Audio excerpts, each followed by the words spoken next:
In Halo, we see man-made structures so large we cannot even begin to comprehend their actual size. We see an interstellar war between humans and extraterrestrials. We get to see a genetically enhanced super soldier single-handedly save the galaxy on multiple occasions. But underneath all this, there's the little guys.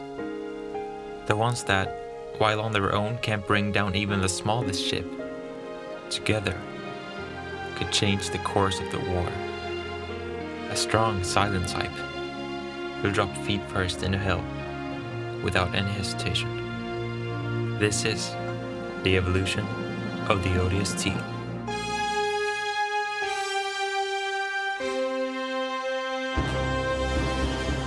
Greetings, Bernisage here. In this series we take a closer look at the designs of the Halo universe and go into great detail of the changes made over the years. I do want to note, all helmets will be portrayed with dark grey as both primary and secondary color, and a blue visor, if this is available in said game. So go grab some popcorn, maybe an umbrella, and let's take a look at the Helljumpers.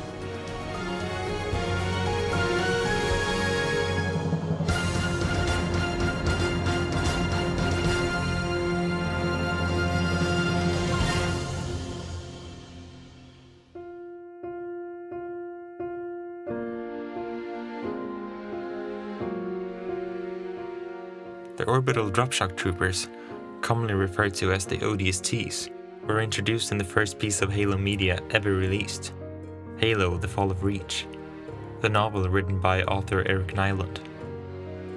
These ODSTs, while not playing a huge part in the book, are the reason I'm making this video. Without Nyland mentioning these troopers, we probably wouldn't have seen some of our favorite characters and even games from Halo. The first time we'd see the ODSTs in the games were in the highly anticipated sequel, Halo 2. Now I do want to point out, because of the graphics at the time, figuring out all the shapes and details of the helmet was not a simple task. So take my illustration with a grain of salt. The first ever visual presentation of the ODSTs showed that these were more than simple soldiers. Their silvery violet visor, along with the motorcycle helmet shape, gave them this grounded yet sci-fi look. It also featured these prominent thick black lines above the brim, around the visor, and along the mouthpiece. A very simple visor line was also there to add some excitement to the fairly large visor. While Halo 2's design was the ODST look for now, that was all about to change.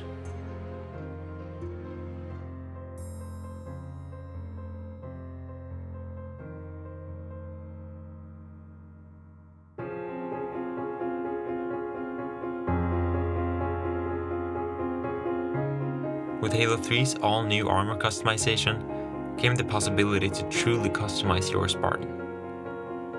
While you could turn yourself into the Master Chief or literally a ninja, you could also choose something a bit more subtle. The ODST helmet in Halo 3 went for something new entirely, ditching the very simple visor from Halo 2 for the one we all recognize as the ODST visor. Instead of just being curved, it was a lot more angular and sharp. It also had its top part of the visor be a bit more protruding, leaving a sort of indentation in the middle of the visor. The overall shape of the helmet was unique in that its lower part almost had this beak-like appearance, a very triangular chin. Halo 3's ODST had one more quote-unquote variant. The ODST helmets we saw in the campaign. These helmets were worn by the actual ODSTs, and was more or less the exact same helmet, only with a bit more lightish grey in the middle top area, and of course, the iconic blue visor. The story of Halo 3's ODST design isn't over yet, however. This specific armor set will get some well-earned love in Bungie's next project. Remember that umbrella I was talking about?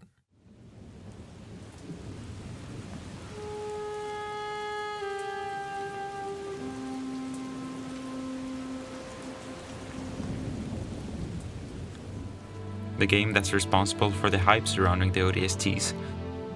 Halo 3 ODST put you in the shoes of one of these troopers, on the rainy streets of New Mombasa.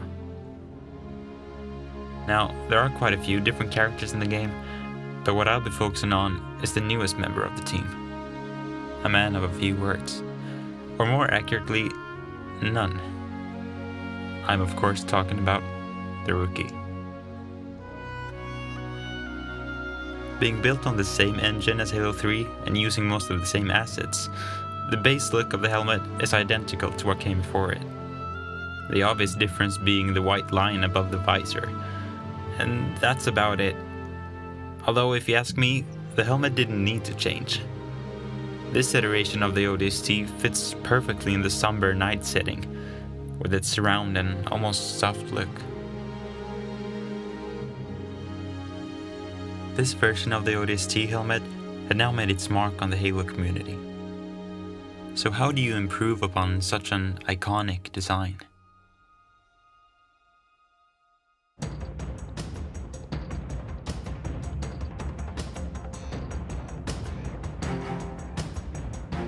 With Halo Reach having the widest selection of armor pieces at the time, it was no wonder everyone's favorite Helljumper would make an appearance. But to top Halo 3's iteration of the helmet, they'd have to respect its design, but also make meaningful changes. Which is exactly what they did. This helmet is clearly an evolution of the design which came before it. The most notable change is the overall shape. The helmet now looked more compact and blocky, almost muscular. And the bottom part opted for a more round look, instead of the beak-looking mouthpiece from Halo 3's design. The top part of the vertical lines of the visor were also changed, now being concave instead of convex seen in the previous iteration, which gave it more of a serious and aggressive flair. Other than that and some additional details, the helmet retained the ODST look we all fell in love with. It doesn't end there, however, as Halo Reach also had another variant, the ODSTs from the campaign. This time, there's a noteworthy difference between these two helmets. While being the same base helmet, the one seen in the campaign added an attachment to the top left side, either being some sort of lens or a flashlight. Beyond that, and some details such as the return of the white line previously seen in Halo 3 ODST, and these small triangles on the forehead, the helmet is the same as the one seen in multiplayer. Bungie had played it fairly safe with the ODST helmet ever since Halo 3, so maybe it was time for some experimentation by the new caretakers of the franchise.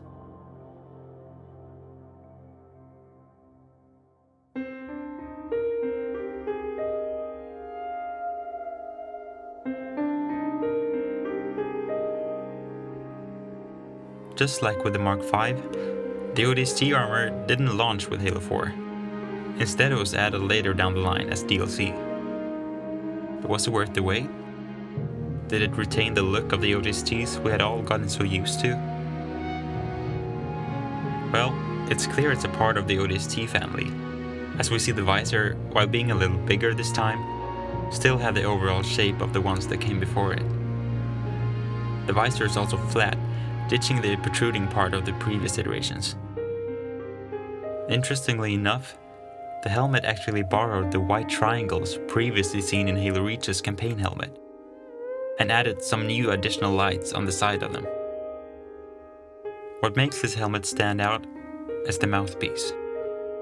Gone are the lines we'd seen in 3, ODST and Reach, and instead we got this simple attachment, almost giving the helmet a smile. The mouthpiece also extends up towards the nose, a little reminiscent of the Mark VI helmet. The Halo 4 ODST helmet dared to try something new. But now it's time to go back, all the way to the beginning.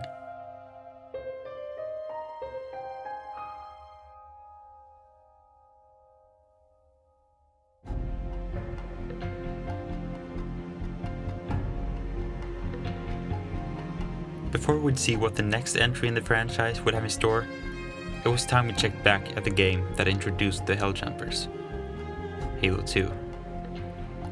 But the anniversary treatment didn't just make them HD, it even changed their design. What we do see makes a return from the Halo 2 helmet is the violet visor. The silhouette of the helmet also stayed mostly true to the source material. But beyond that, this is an entirely new design. The visor lines were changed from just one single simple line to a very expressive set of lines and shapes. Silver was also added as a secondary color, whereas Halo 2's design only stuck to grey and black. Just like Halo 4, this helmet took some inspiration from Reach, this time with a camera lens on the top right side, now sporting a matching violet color.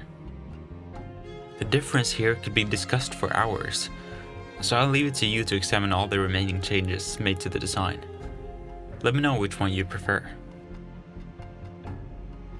The design had now found its way back to its roots, but it was time to see what 343 had been working on for the last couple of years.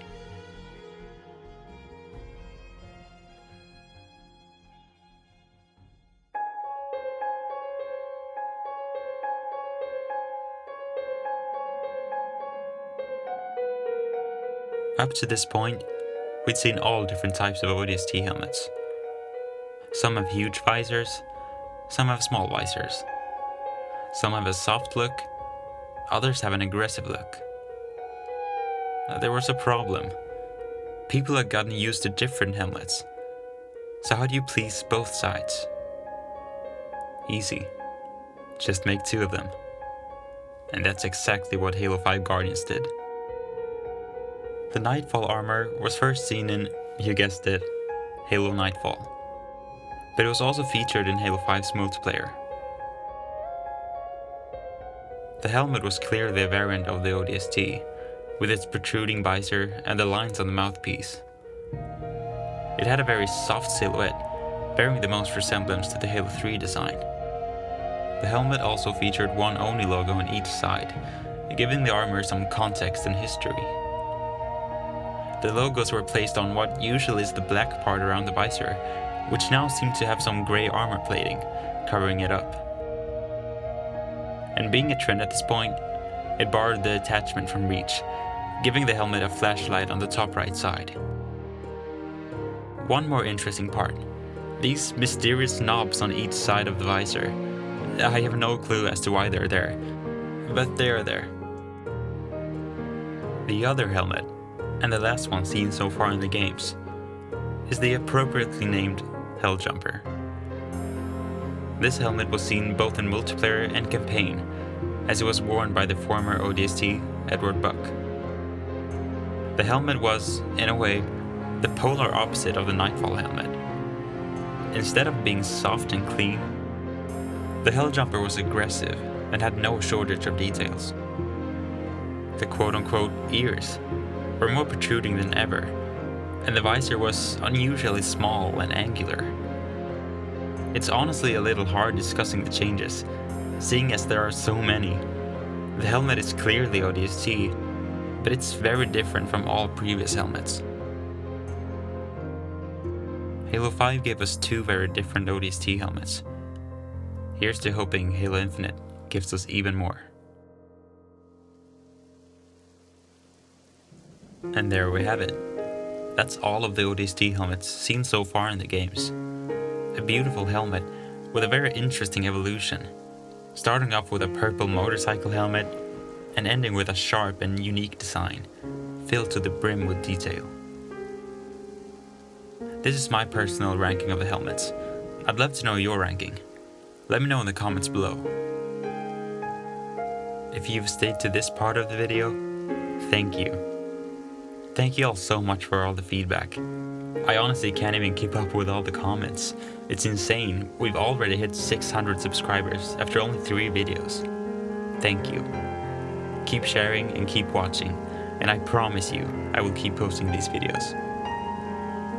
Now if you're interested in checking out the helmets that were featured here, or just Halo art in general, you can find me on my Instagram at Vernissage, or on Twitter at LuminusCactus. If you like this video, give it a like. If not, a dislike. I wish you all the best. and take care. Vernissage out.